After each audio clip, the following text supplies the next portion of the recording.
Hi everybody. Right, so we are here to talk about the documentary, Davina's documentary on Channel 4. Have to say, you know, she's doing great stuff, Davina. She's such a lovely person, isn't she? She feels it very deeply. I get it. I mean, I get so frustrated for women that aren't getting the bloody help that they need. I'm frustrated for myself that 10 years of suffering needlessly. Hi Lynn Sheard, hi Jess Films, hi Raspberry Mojito, Nanny Bluebell. So what bits do we want to talk about? Let's okay, so I'll tell you some of the things that, because obviously I talk a lot about the menopause and I've chatted a lot to my menopause doctor and I read a lot about menopause. So, and I've been, you know, I've been on a journey with HRT myself over the last 16 months.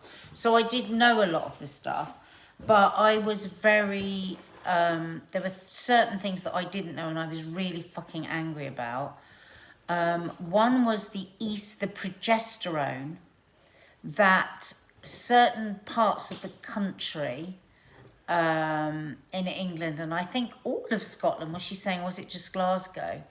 There's been an economic decision to make progesterone, the oestrogen, which is the one I take, unavailable due to the fact that it's £18 more per year. I mean, what the fuck? I mean, it's just absolutely disgusting that women can't get that. It's just absolutely disgusting. I get so angry about it. I loved the bit with the doctor that said, okay, so women are now at a certain age deficient in estrogen, progesterone and testosterone. So whose bloody good idea was it to only give women 2 of those hormones that they need, which is estrogen and progesterone? Because again, I'm lucky enough that I pay for my testosterone, and it was a really vital part of my HRT. You are actually allowed to be prescribed. Doctors are allowed to give you to testosterone. So if somebody's saying no, ask to see another doctor. Ask to see a sympathetic to menopause doctor. I was just saying over on Instagram, only 40% of medical schools teach doctors anything about the menopause. This is something that has 100 symptoms. This is something that 50% of the population will get. This is something that can, not all of them, be exacerbated. These are some of the things. Alzheimer's, heart disease, osteoporosis, can completely devastate your libido, but hey, we're women, so what does that matter? Hair loss, incontinence. I mean, the list goes on and on and on. And only 40% of medical schools even teach their doctors anything about it. I mean, my God. Christine Barker, what did women do donkeys years ago? No such thing as HRT, that they just had to get on with it. I went through menopause at 40 and never had HRT. But, you know, that's a really, really good point. As women, we do tend to get on with it, with physical things. And why the hell should we? Viagra was available over the counter way before estrogen gel for women who have been plunged into menopause through no fault of their own, through having had breast cancer and then having to have all their estrogen suppressed. And some of those women have such bad dryness, they can't even walk from the pain. And yet women aren't even routinely told that they can use a gel.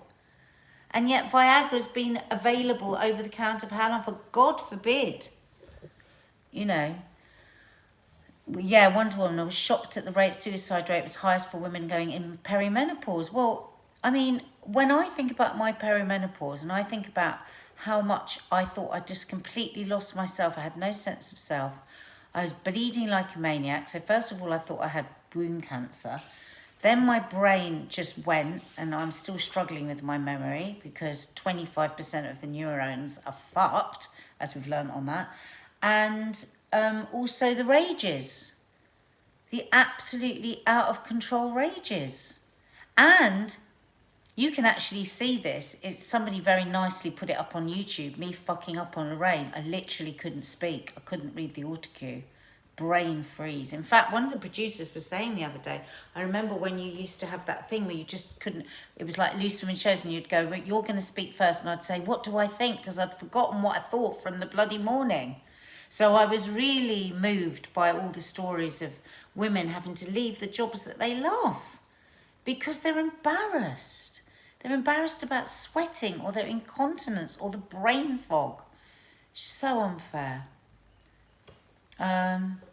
Sarah Faulkner, seems I have suffered for 5 years or more and didn't know the full extent of what it was. I can't get help. Way too much breast cancer in my family. Well, do find that out, because there's different kinds of breast cancer.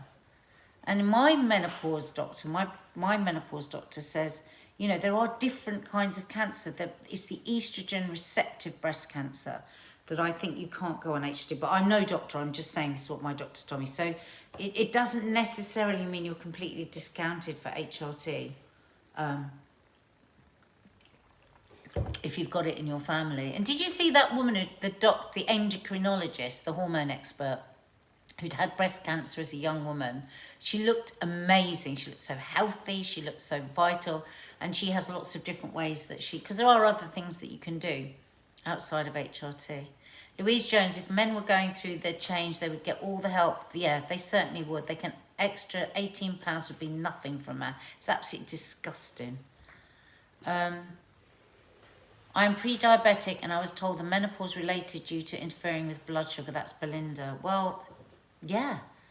And the thing is, so, you know, you put on weight as well, which isn't good for, it's much more difficult to lose weight, I think. Because I remember when my doctor put me on HRT, she said you will start to lose weight.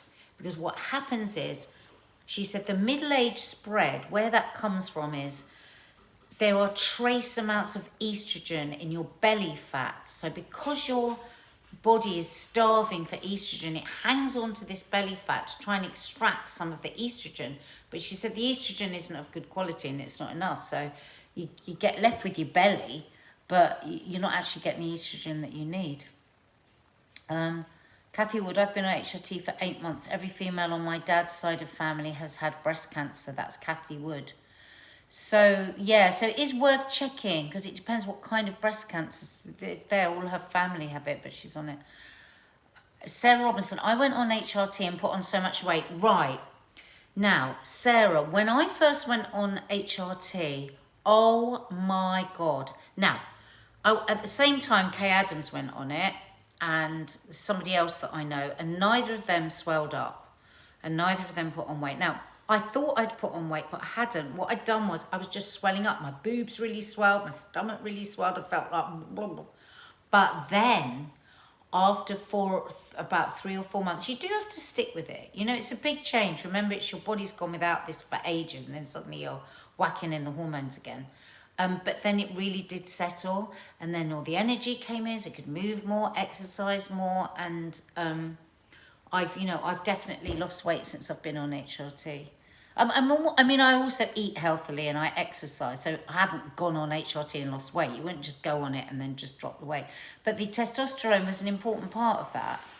And so I just, you know, they are licensed to prescribe testosterone. So, you know, if you feel like you need it, if your libido has fallen through the floor, focus, exhaustion, because testosterone, they said I was so low on testosterone, it was a miracle I was walking around. I managed to drag myself around for years. I was just like, I'm just so tired. Get to 4 o'clock and I'm like, oh, I can't do anything else. So the testosterone was really the missing piece of the jigsaw for me. Because you don't just start with testosterone. I think I was on estrogen for about 3 months, and then I went on the testosterone after I'd had blood test. Did the patches make you bleed? I'm on the patches, been on them for 2 months. Doctor says it will stop. Cheryl Newby, yes. I did have bleeding when I first went on the patches, on and off, again, because it's your just body sorting out. But yeah, so if it hasn't gone, you are supposed to just check in, because apparently why I was bleeding was I needed more progesterone, so they increased my progesterone.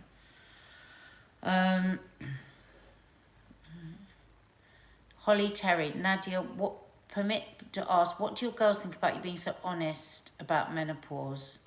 I don't know actually, but it really wouldn't matter to me what they thought, because I think, and this came across in the documentary, didn't it? When we saw that young girl that was so upset, who'd been plunged into menopause because she had breast cancer at an early age. And she said, I felt kind of angry with women because women hadn't talked about it, hadn't shared about it. And so I'm not going to be ashamed of it. It's not my fault. I mean, when I first was really struggling with perimenopause, quite a few of the women on Loose Women were saying to me, don't say it. Don't tell anyone you're in menopause. You know, there was this fear around it. So, yeah, I think for them it will be really important, because they won't be going, you know, into a dark tunnel when they have menopause, because then one will have spoken about it. It won't be a shock when they start bleeding heavily. They won't think they've got Alzheimer's or a brain tumour when they get the brain fog. They'll wonder whether, could this be my menopause, and maybe I should start HRT in my perimenopausal place. 1 a day, Tina Colville. 1 progesterone a day I take.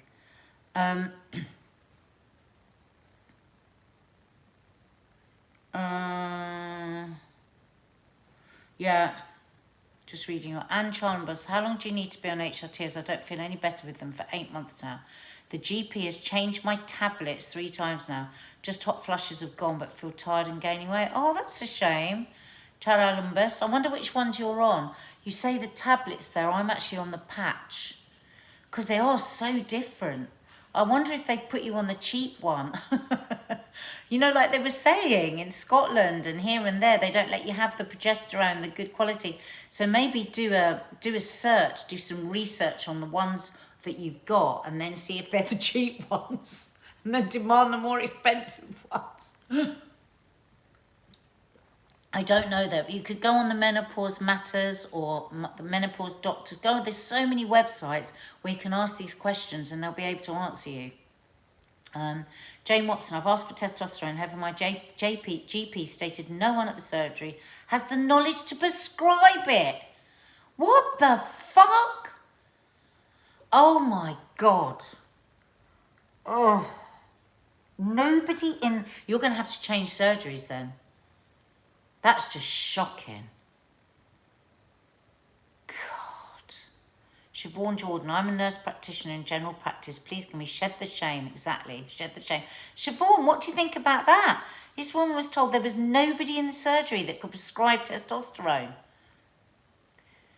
Bonnie Roots, it's time to be honest, to share time to educate. That means to also teach our boys all things hormonal. Absolutely. Liz McCallum, I often wish I lived in the UK, but I'm grateful I've had easy access to HRT in the States. I know we've been done such a disservice here, haven't we? My doctor was the same, but you have to keep going back. Tina Colville. Tired mummy, I'm 48 the weekend, and the last year I've been bleeding heavily when I had seen it. Scan, etc. GP not worried. Could this be the start? Yeah, it could be, couldn't it? Maybe if you say to your GP, I watched the menopause documentary last night, I think I might be in my paramour. You know what? You've got to go in armed with information, because the reason that a lot of doctors will shoo you out of the surgery is because of this lack in their training. Now, a lot of doctors do take extra courses, of course they do, and a lot of GPs are fantastic and highly knowledgeable about it and supportive. But as I know, and as Davina and, you know, a lot of other people off the telly, we get so many people reaching out to us telling us the doctors told them to bog off. Juju 1, I told my doctor I have no libido, then she proceeded to ask any pain after sex. I mean, if I hadn't been on the phone, I'd have punched her. Well, my friend who went in and said she had no libido, she gave her antidepressants. She said, but I'm not depressed. And she was, no, I think you need antidepressants if you've got libido. This was a female GP. Oh, God. Marianne Hoy, more businesses have menopause policy coming in, positive steps. Exactly, that's what we need, because actually there's a massive brain drain. People at the women at the top of their game are leaving the jobs, and it's a real problem for big companies. Julie Baxter, finished watching the show, but I'm so thankful for you, Nadia, and everyone that are shining a light on menopause. I would have started years ago if I'd known more. Me too, Julie. Tony Marie Cleveland, I see a female GP. She is lovely, but says her hands are tied with the menopause. What does she mean her hands are tied? I mean, God, imagine anything else that you went into the doctor with, and the doctor can just say, oh, there's no one in the surgery here that knows about that. Oh, sorry, our hands are tied. What the hell? I'm sure I'm perimenopausal. I'll have a telephone appointment with my doctor on Wednesday. Hopefully I can start on something. So bloody tired. Right, Karen, go to Louise Newson website, because there is a downloadable article explaining exactly how to ask for HRT, how to speak to your GP, and I really, really think it's worth doing it. The Menopause Doctor, check it out. She's got all the advice, and this is for everybody here. If you're having trouble getting your GP to understand, go to the Menopause Doctor and search for how do I ask my GP for, how do I get my GP to give me HRT? Isn't this ridiculous?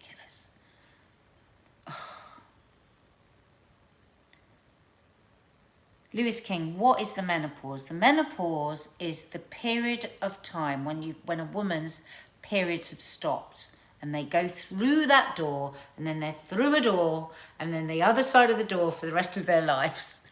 Tralala 4, how are you? Are you doing the 21-day yoga challenge? That's what my doctor said too. I'm Glasgow, told to come back when my period is finished. Well, tralala, you know that you've got to insist.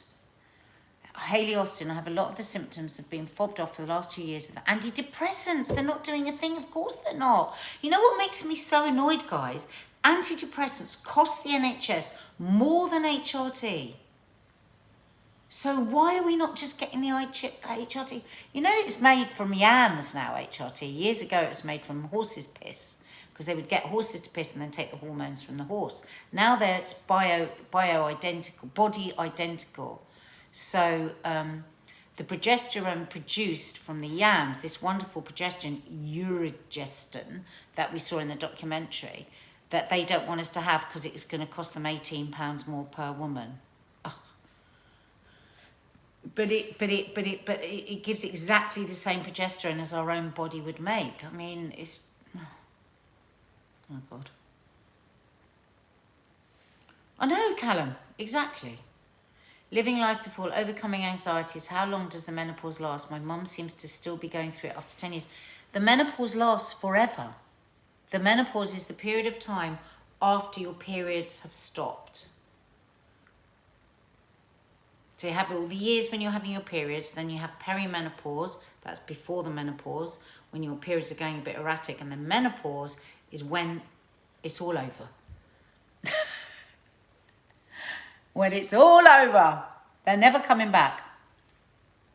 I'm scared to burden the NHS with my perimenopause. It's making me feel very depressed. Bev, it's not a burden. It's not a burden. It's a burden if you get it's a burden if women get more and more ill when they don't need to. It's better that we are proactive and do as much as we can for our health. And that's just you looking after your health. Don't worry about that. It's actually better for the NHS. I've had so many mental and physical health problems for almost 20 years. Now I'm wondering, could it all be peri and full menopause? And I must stay. Investigate. Go to the Menopause Doctor's website. Everything is there. List of symptoms. You might have 50 light bulb moments when you're on that website going, oh my God, this is me. And you're not mad. And you're not whatever. You know, I mean, God, sometimes it feels like we're not that far off from the days when women were bloody thrown in institutions because their hormones were awry.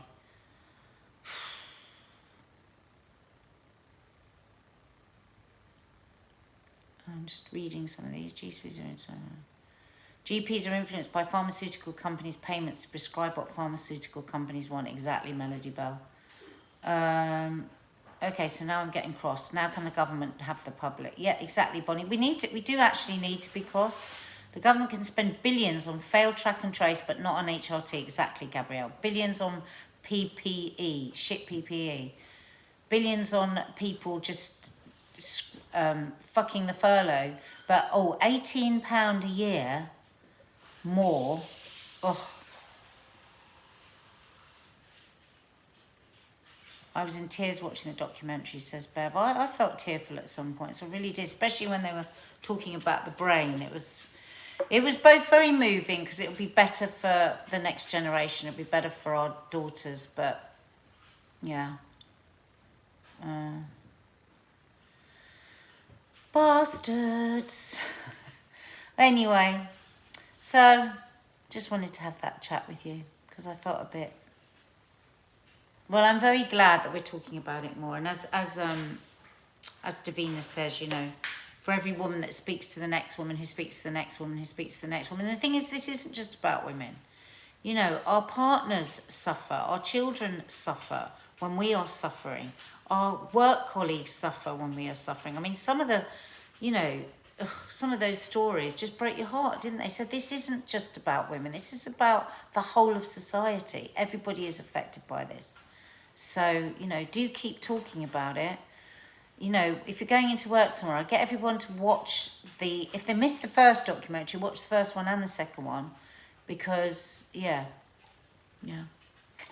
Anyway, I love you lots. Now, have you guys been watching Johnny Depp and Amber Heard court case? Mark has been watching every single minute of it since day one. He's been doing nightly lives on it here, and they're going so well.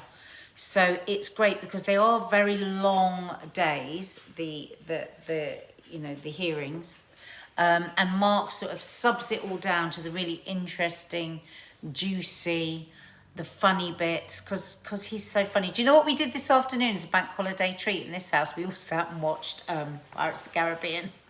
It was so lovely. So yeah, Mark, what time are you doing that? 5 minutes. So Mark's on in 5 minutes. So please do join him because it's a really, really good chat. He's excellent at it. So for now, goodbye. Mark will be here in 5 minutes. So if you haven't got anything else to do, hang around. Bye. Get yourselves a cuppa. Lots of love. Bye.